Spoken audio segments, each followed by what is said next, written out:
So a massive welcome then, Catherine and Karen. It really is my absolute pleasure to have you on the podcast today. Thank you for having us. Here. Yes. Yeah, it's a subject matter, I think, obviously divorce, but the financial element of going through that divorce.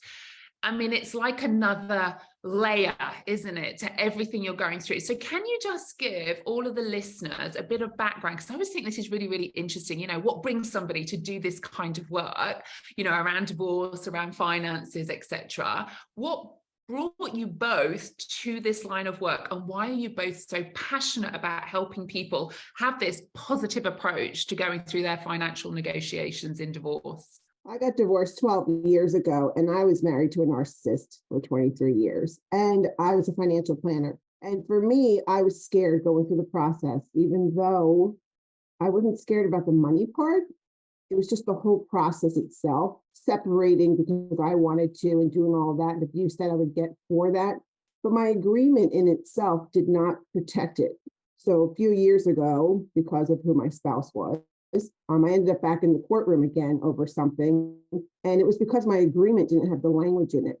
So when I went through the process, I thought I need to help people just have financial clarity so they're not afraid. But I realized that it was the agreement too that needed to be protected. It's the whole process itself that is not very forgiving for people who do not have clarity. So I knew Karen through another colleague, and I reached out to her because she was in the legal world. And I said, I need to work to change this, but it's more than the financial piece. Will you come on and partner with me, and let's disrupt how people get divorced? So that's where my passion came from.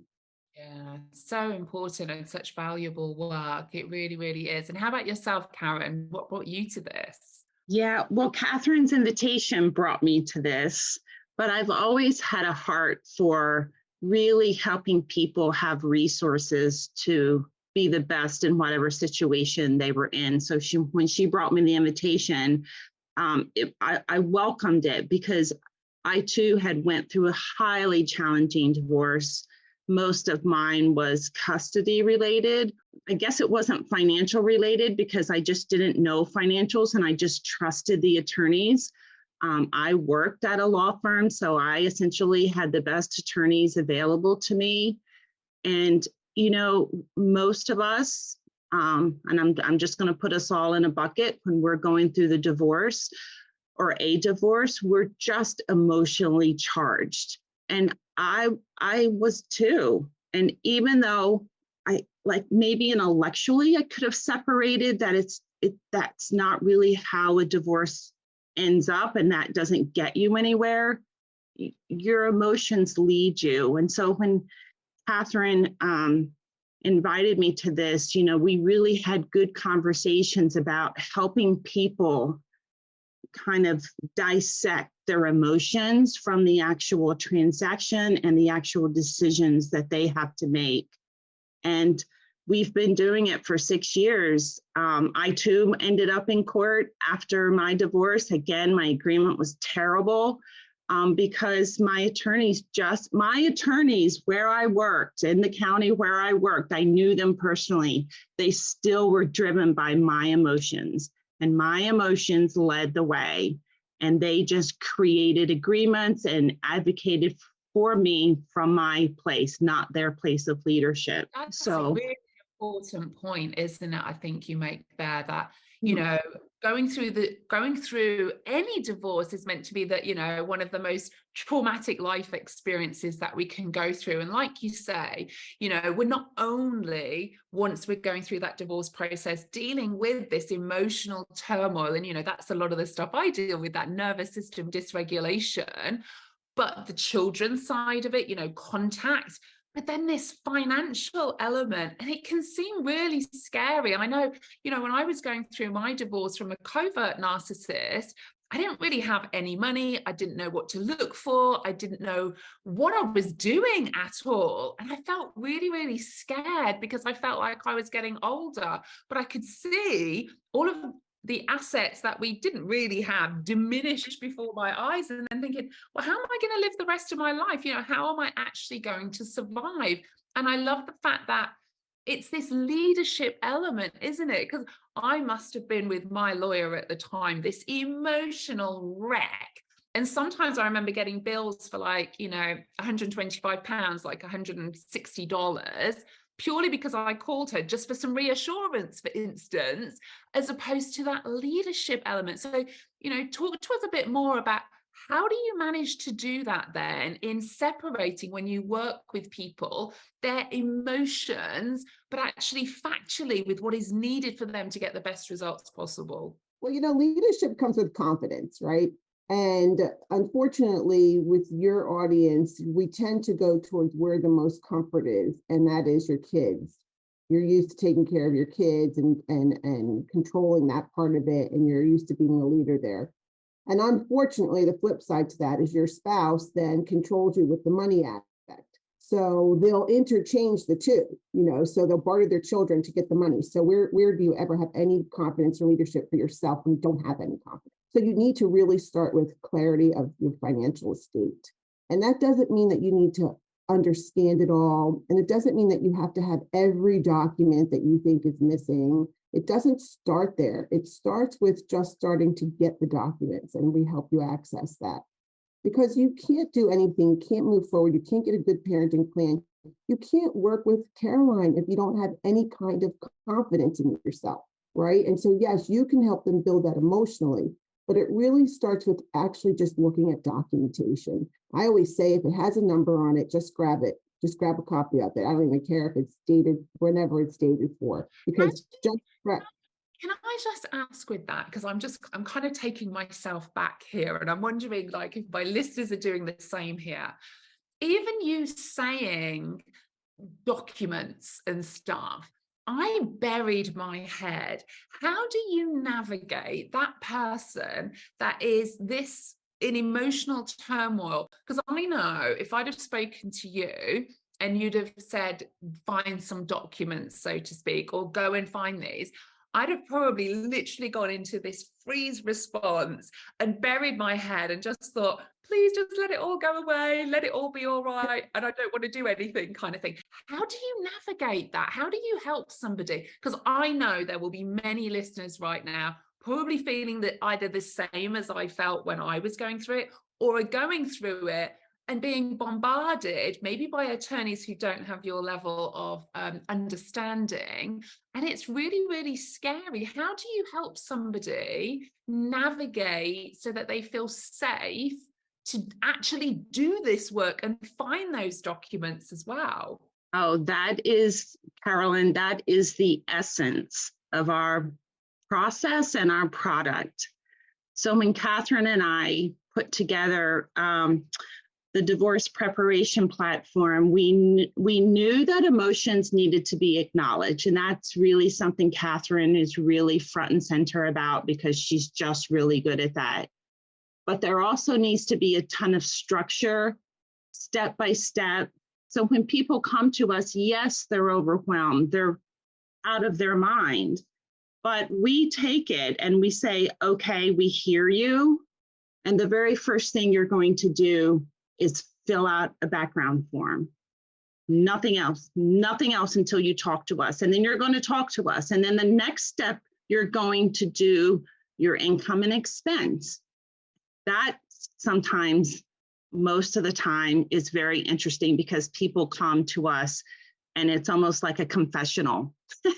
Yeah, oh, I can imagine. I'm already feeling it in my body about where I was. Yeah. I never thought about it, but you know, we just take them through step by step, and there's no judgment. It is what it is, and it's okay. And then you go to the next step, and then you have a conversation, and then you go to the next step. And the team, you have a team of 3 assigned to you through our process. And if you can't find something, we help you find something. If you don't know about a document, we help you understand about a document. And so as you move along in the process, you're kind of rooting yourself in knowledge. Now, you may not be a financial expert at the end, but you certainly have a great idea of what you have, what it means to you, and then what you need beyond divorce from a retirement perspective, cash flow, equity, and things like that. That call that you made to your attorney just to ask for some kind of reinsurance or probably a status check-in that cost you $160 or 150 pounds. Our divorce preparation platform that Karen mentions is your login into your journey. So when you in the middle of the night are freaking out about something, a document, did I do it? Do I have it? Or I found it. Oh my God, now what do I do with it? And I can't wait to give it to my attorney or my whoever I found. You upload it right into your journey. So you, in the middle of the night, will log in and see where you are. So if you're in an advisory review, it shows you you're in an advisory review. So now you can go back to sleep and not panic about it. You know, if you have a budget appointment coming up, it shows your appointment is there and when it is. If you need to reschedule it, you do it right there in the middle of the night if you want to. So everything is always at your ready so that because you can't tell somebody when to feel stressed out about their divorce. You know, it happens. I remember not even sleeping. I don't even think I ever slept. So, you know, that 2 o'clock in the morning, you get to log into your portal. And if you want to message one of your team members, you just go ahead and message them there, you know, and you'll get so you get it out. So that preparation platform really does help. And once your mind starts kind of clearing, I guarantee that you know more than you thought you knew. You just didn't have a team there helping guide you through that part of the process. And because we're flat fee, you don't worry about a billable hour with us. So it's a very different journey than the three of us went through. Yeah, I mean, again, when you say all of that, it covers all different angles, doesn't it? You know, the fact that you've put this together for people going through this process, like you say, it's one step at a time. You've got a team of 3 people assigned to you as you're going through this process. You can log in, you know, if you've got kids and, you know, and you're up in the middle of the night, you can then check the status. Like you say, you know, you can offload, type up what you need to do if you're finding documents as you go along, that you've got someone on that journey with you. And again, I just keep coming back to when I was going through my divorce as well, that if I'd have had someone like yourself, I think not only would have helped me in that process going through my divorce, but I actually think, having gone through a divorce from a covert narcissist, it would have sped up my healing beyond all of that as well, because it would have made me feel like I had got a life ahead of me. I did have some level of control, rather than feeling like I was drowning and suddenly I'd got the divorce through, the finances had kind of been sorted, you know, not to what I thought they would be, but then feeling like almost I'd been disempowered going through that process as well. I remember it actually made me feel even worse when my divorce came through. Don't get me wrong, I was glad I was divorced as such, but I felt even worse because I was like, oh my God, I have nothing. You know, it really hadn't empowered me to take control of my finances. And actually that culminated in a number of years later. I actually had my house repossessed as well. And I think had I had somebody like you going through my divorce who could help me at that stage, I probably wouldn't have had my house repossessed either, because I wouldn't have then carried on burying my head in the sand about finances. Oh gosh, you know, you're bringing up a flood of thoughts in my mind, and it's mostly because you were probably forced into making decisions.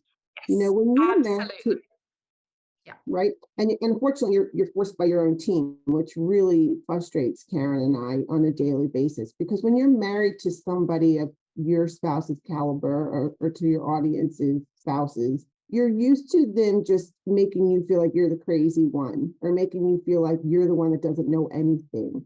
And unfortunately, they know how to play a system that's set up not to protect a symmetry of information for anyone. You know, I just haven't seen it, right? Unless you go through our process, because we could point out what's missing. But I will say also that spouse, we have a 92 or 3% conversion rate on having those spouses come into our process. So it really helps our clients, because they really know, they're smart enough to know that they have to give information. They might want to control that information, but they come through. Say that. What? I was going to say that they're going to write in and control the situation. And Karen and I love that, because they think we're just 2 women who set up a process that, you know, is just automated, which it is automated, but we will interact, and our clients whose spouses get involved in the process are like, oh my God, just the fact that you got him to get involved is worth every penny we've ever paid. And it's flat fee, so that's all they worry I'd about. have loved to have you. I just have to tell you, because I can imagine how you two would have been with my ex in that scenario. Then this is no word of a lie. My ex used to handwrite letters to my lawyer, to my attorney, who then, I mean, his writing wasn't the best, who had to then read it. And I was paying for her time to then read my ex-husband's scrawling handwriting. And I remember feeling quite angry about this, but not knowing any other way to get through or to do all of these things. And then, as you said, I absolutely ended up making decisions, particularly about my ex's pension, may I say, who I have no access to his pension, because I was told if I went down that route, it would cost me X amount of money and it wouldn't be worth it in the long run. So as a woman now, I mean, thank goodness I've created my own wealth now anyway. But had I not done that, my attorney advised me not to go after the pension because of the potential cost it may have been. And that then maybe when I was 60, 70 years old would have been the difference between an extra £800, $1,000 a month. How awful is that? It's awful because I say, fine, don't go after it. Just split it. Do a quadro or a draw, whatever you have to do. You don't care what the value is.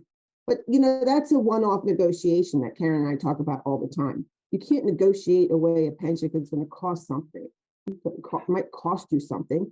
There's other ways to negotiate that. And so when you know what options are available to you, then you can choose, do I want to forego that or let go of this, or do I want to sit firm on that? And is it worth the money to do that? But you can't make that decision if you don't have complete clarity of what your estate looks like. And that's the sad part for a lot of people out there. Frankly, it's my opinion that those attorneys who take that strong position in that particular space of it's going to cost you a lot of money, that's actually something simple to figure out, but they are kind of in over their heads and they don't want to do the work. So they dismiss it to get it settled because somebody's running out of money and they just need to close the books. Yeah. I really agree with that. And I also think as well, because I see this a lot in my own groups too, because obviously people who have experienced narcissistic abuse, domestic abuse, like you say, we're very emotionally charged when we're doing this. And I see this all of the time where people feel let down by the professionals that they are hiring to take them through this process. And actually, when I look back now and I see it again with lots of people in my communities, it's almost like people just, no, accept this, do that, almost to get you off the books, because it's like, you are crazy. Not because they're not trauma informed and they don't actually recognize someone has been in an abusive relationship and this is the trauma coming through. It's almost like, unless they can see big money in getting something out of working continually with the client, and sometimes when I've seen this, they will prolong that then to get more money. And again, I'm making generalizations. I know there's many not like this, but I do see this a lot. And equally the other side of the coin, and this is what I felt, I almost felt like my lawyer could see there wasn't much money as such, but that not much money was money to me because we didn't have much money. And it felt like she just wanted me off her books. Don't, just let it go, do this, let's do it as quickly as possible. But in the meantime, every time you get a letter or if you do me a phone call, I'm going to keep charging you for it as well. And when I look back, I feel really let down by the person that I use because I felt her knowledge wasn't there around abuse and trauma. I didn't get the support that I needed, and I end up settling and doing something that when I look back, I should not have been advised or, encouraged to do. Oh my gosh, yes, amen to that. And you know what? It's happening every minute that we're sitting here, and you have to learn to actually, if you could take away one thing today, it is to ask your attorney or anybody else a question. And that is, are you advising me to make the decision without financial clarity? And they will never say yes. Because if they do, then you could say, okay, that's interesting, and walk away and you need a new attorney or you need a new professional. Because if you stick strong to you do not have financial clarity, you have to get it. You can't, you're going to sign off of that in your agreement that you've gotten financial clarity, that you were advised to get financial clarity or financial, I don't know, Karen, how it's worded, but just that attorneys don't give financial advice in your agreement or in the states, and I would presume it's everywhere. Right. That you have to acknowledge that your attorney is not giving you financial or tax advice. And that's really interesting. So again, for the listeners, because I think this is a really, really important point as well. And we have this in the UK, and what you're saying there, obviously, from the sort of US perspective too, because I know your work, you're both obviously live in the US, but this whole process is global. And I know you work with many people all over the world. It isn't just kind of US based here. So one of the things that I think is really important to state and clarify here, and I didn't know this at the time. Again, hindsight's a wonderful thing. When I was asking my lawyer about financial decisions that I was making, I thought she knew everything. I thought she understood what it was for me to do that. Just to be really clear, bizarrely, I'm remarried now, and my husband used the same lawyer. Now, I advised him not to, but he said, well, I will. Anyway, he used her, and him and his ex had properties together. And because she didn't know the financial law here in the UK, had they shared their assets in the first year of separation, they wouldn't have had to pay capital gains tax. But because the lawyer did not know this, it actually ended up costing them both, or will cost them both in the long run from this when they eventually sell. It will cost them tens of thousands of pounds that could have been avoided had she actually known this. But I do think it's a misnomer that, attorneys and lawyers should tell us this, that they're not obviously financially aware as such. So they're unable to do some of these decisions, and they don't know the law around the finances and stuff as well, so that we can then make informed decisions about who we work with. Because I know then I'd have worked exactly with you two and with what you do, because you understand the legal element and the process of going through all of this, but the detailed financial element of all of this, so that you don't miss anything along that journey going through that divorce process. And it's a really important point to know. Well, we're not attorneys, but we know the legal documents required to prove anything, whether it's separate property, tax. We know the questions asked. We have one of our reports in your financial portrait is actually a negotiation tool, because it has all the considerations that you need for every asset and debt that you own. So if you own a home and you're about to give up an exclusion, a tax exclusion, you're going to be reminded in that report to ask your attorney, am I losing this exclusion? If I did not do this within 2 years or 12 months, will I lose this tax exclusion? They don't know what the exclusion is because they're not accountants. We even have, who to ask. So they'll say, ask a CPA, ask your law attorney these questions. So you're not forgetting to do that, because, just like your husband, he just used her because it sounded easier to him. Yeah, absolutely. He would get through it. He's done. He knows what he wants, and he just is not going to think about that, and everything will be covered. Well, you can't take that approach, because it's not going to be covered. Even when you come to that agreement, oh my gosh, how many agreements have we read for the financial aspect of it? They don't put half the language in there to protect you. So you have to go, and then when you go to them, they say, oh, you guys will take care of that later. You're getting divorced. You're not going back to take care of anything later. You have to take care of it now. Yeah, because people do end up going back, don't they? And I see people going back to court all of the time. And I know sometimes it can't be avoided because circumstances change and, when children are there. But like you say, as much as possible with the financial element, so that you've got some peace of mind about what you've got coming in, going out, and you can then start to live your life again. Can you just explain? I know you mentioned there a little bit about your financial portrait there as well. Can you explain to the listeners a little bit more about what this financial portrait is? Yes. So based on your and Catherine's most recent statements, the underscore there is getting divorced or dividing assets is not the same as dividing a net worth statement. So many people come to us with their net worth statement and they think they've got it all figured out because they have it on a net worth statement. It's so much more than that. And I think people don't.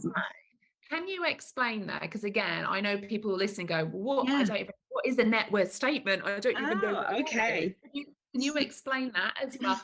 Yeah. People listening right now may be still even married and actually thinking about the divorce. They might be going through the divorce process, and you know, the terminology, you know, all of the wording, all of the abbreviations, that in itself can feel really dysregulating to the nervous system. So I'd love you to explain, you know, all of that, the details of all of this, so people can think, oh, I get it now, and actually now I can understand, because that will help them then start to take those next steps. Sure. So a net worth statement is a listing of all of your assets, which are your cash accounts, your retirement accounts, things like that, and your debts. So your mortgages and your credit cards and your loans. So it's a reconciliation of what you have and what you owe. So is that pretty well said, Catherine, in a snapshot? Yeah, the only thing exactly, that is what it is. But the only thing I'll add to that, to this audience, is that is the piece of paper that your spouse is putting in front of you, telling you exactly what you have. And then they're telling you exactly what you owe to somebody else. And that what your net worth is worth, and that you're going to get half of that. You know, they're directing you without anything else except for pen and ink or the beautiful Excel worksheets we get that your spouse loves to hand us. Which is fabulous for us. This is what you can have. Exactly. Here you go. I wrote it on this paper, so you know it's true. Because exactly, it is true. I promise you. I'll even sign it and say it's true. Said no narcissist ever. Yes. And so we say thank you, and please give us the documentation to support these numbers. Oh, I love that. Love that. And I could just see the narcissist going, damn, I'm working with these women here who know what they're talking about. Well, we say it very nicely. We understand that this is correct. However, we need to just have to the documentation to verify that it's correct. You know, so we don't tell them they're liars or that we don't believe them. But their face anyway. Even if you're on the eve of trial, we have many people who come to us on the eve of trial and say, I have no idea what's going on. So a financial portrait is the result. It's the resulting document. It's digital, but it's like 40, 50 pages long. It's the result of your divorce preparation platform work that you do with your team of 3. So it has your budget, it has your income and expense, so you full well know what you would be looking at from support numbers, but also if you have to go get a job as well and how you're going to have to supplement that income. It gives you a statement of marital estate so that you know essentially what exists and what's on the table to be divided. It lists out any property that would be considered non-marital or separate property. And a lot of people think that's just because it's in the other person's name that, you know, it's not to be shared, and that's not true at all. So we take you through that whole process, and you have a report about that. You have a report, you work with your CDFA to come up with some division scenarios that you feel confident about relative to your future goals. From, you know, your cash retirement, your cash flow goals, whatever it may be, you come up with scenarios so you can confidently talk about them.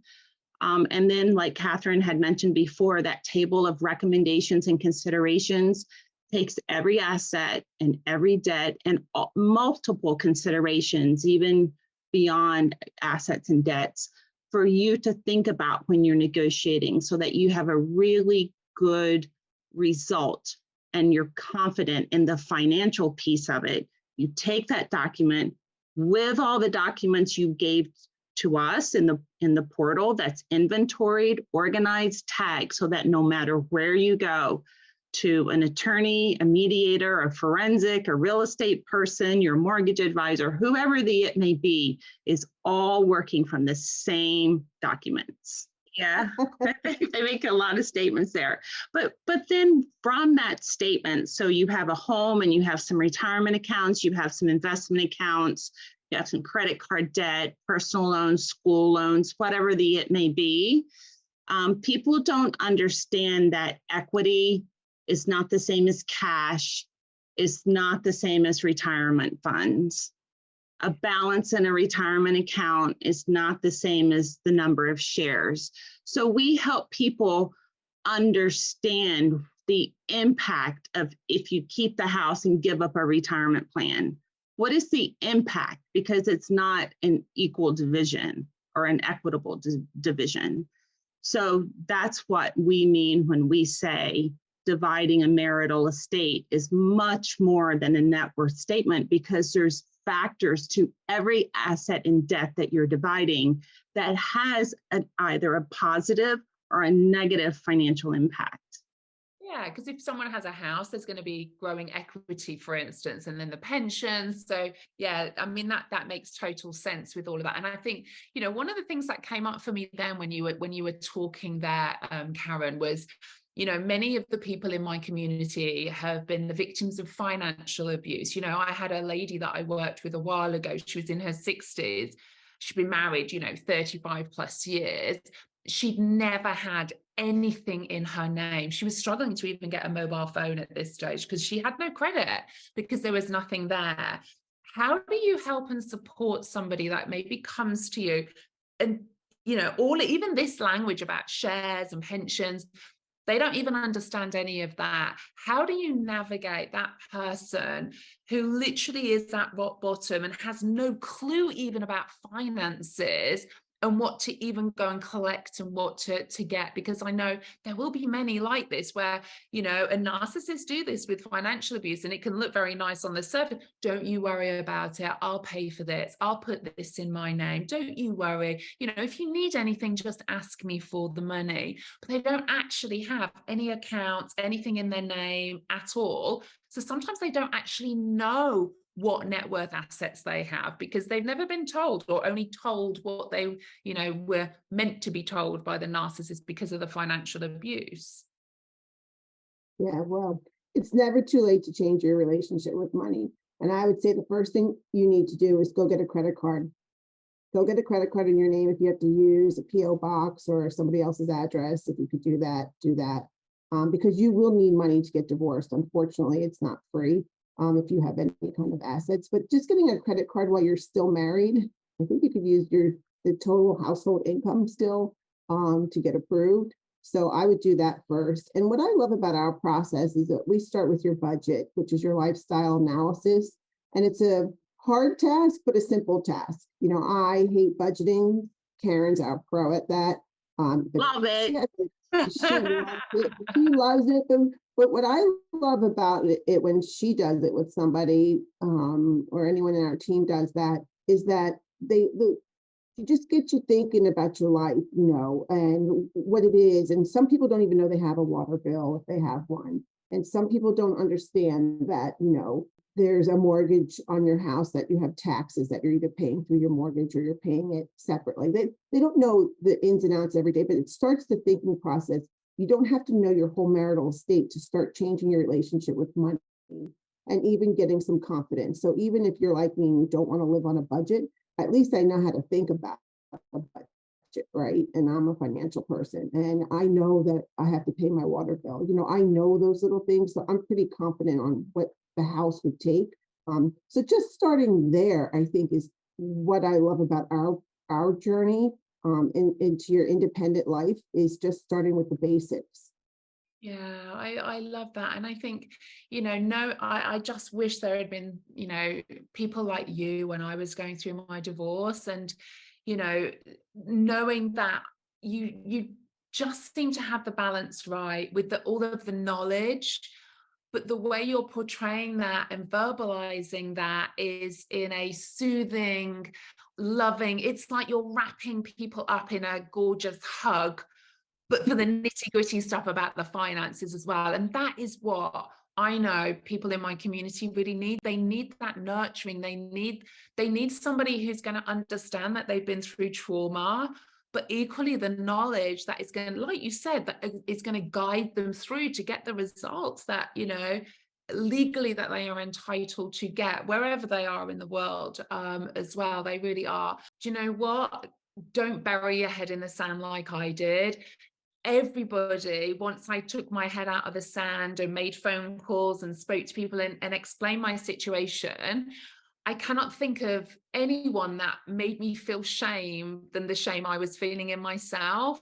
And I think that was the beauty of it. I thought everybody was going to judge me. I thought people were going to look down on me, to think I was stupid coming out of a divorce from a narcissist who, you know, literally we had nothing. And I think one of the key things I'd like to say to all of the listeners is take your head out of the sand, take those first steps. And, you know, particularly for the financial perspective, you know, get in touch with, you know, people like Karen and Catherine, because it's so important from your perspective. And it isn't just about right now. This is potentially, you know, your finances for the rest of your life as well. And you want to get your fair share and what you are entitled to, not what your ex-narcissist thinks you're entitled to, which is often nothing, or very minimal, because they'll use money as a form of post-separation abuse and wanting to take you back to court.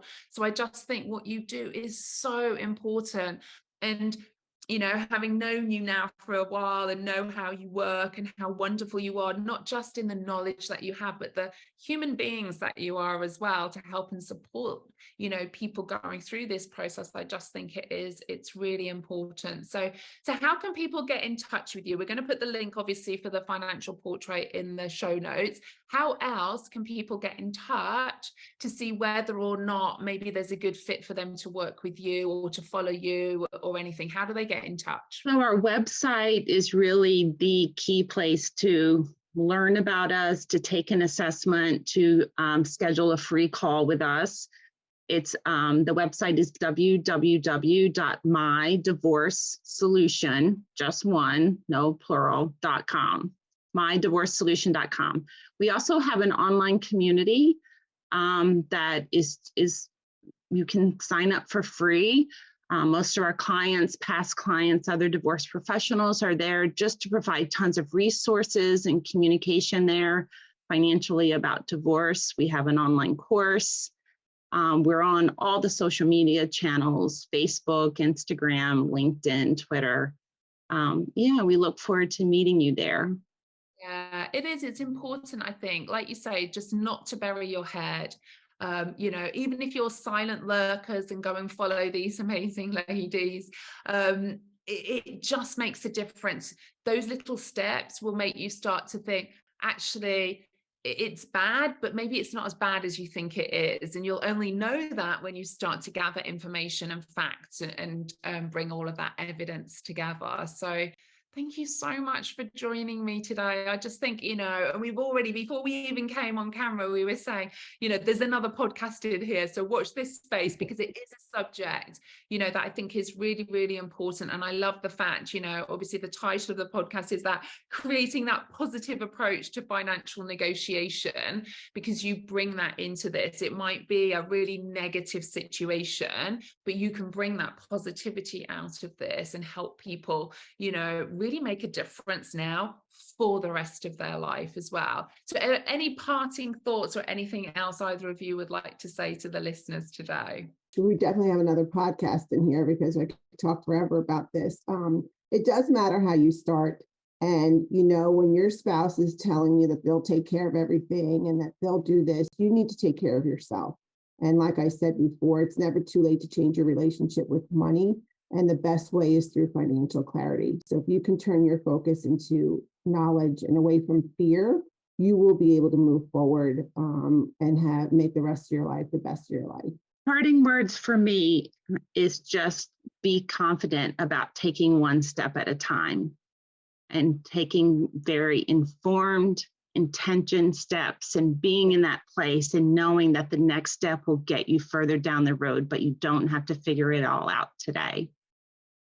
Love that. And I suppose just a final thought from myself is, wherever you are right now in your divorce process, you know, bear in mind, I was left with less than nothing. I had a huge amount of debt. I lost my home, and now I am totally financially independent. And, you know, the great thing is I earn more in 1 month than my ex does in a whole year. So there's always, every cloud has a silver lining to all of this as well. So sometimes in our darkest moments, going through our divorce processes, you know, can bring about, you know, that was the title of my book a number of years ago, Divorce Became My Superpower. So I know it might feel like many people are at rock bottom right now, but get people supporting you like these amazing women. You know, don't bury your head in the sand, because actually, you know, this could be just the start of your amazing rest of your life as well, feeling free from a narcissist as well. So thank you so much for joining me today. I massively appreciate it. Please reach out. Again, I'll put all the links in the show notes as well. And I just want to say a massive thank you. And my goodness, I wish you'd been around when I was going through my divorce. I would say likewise, you know, thank you for doing what you do. It's a very difficult topic, and, you know, your resource was not there when I went through my divorce, and I was alone. So, you know, thank you for doing what you do. Thank you. Much appreciated. So thanks so much for listening, everybody. I hope you enjoyed this episode. I hope it's given you, you know, some hope, some clarity, some confidence to start to take those first steps through your finances, through your divorce. And I look forward to seeing you all on the next episode. Take care, my friends.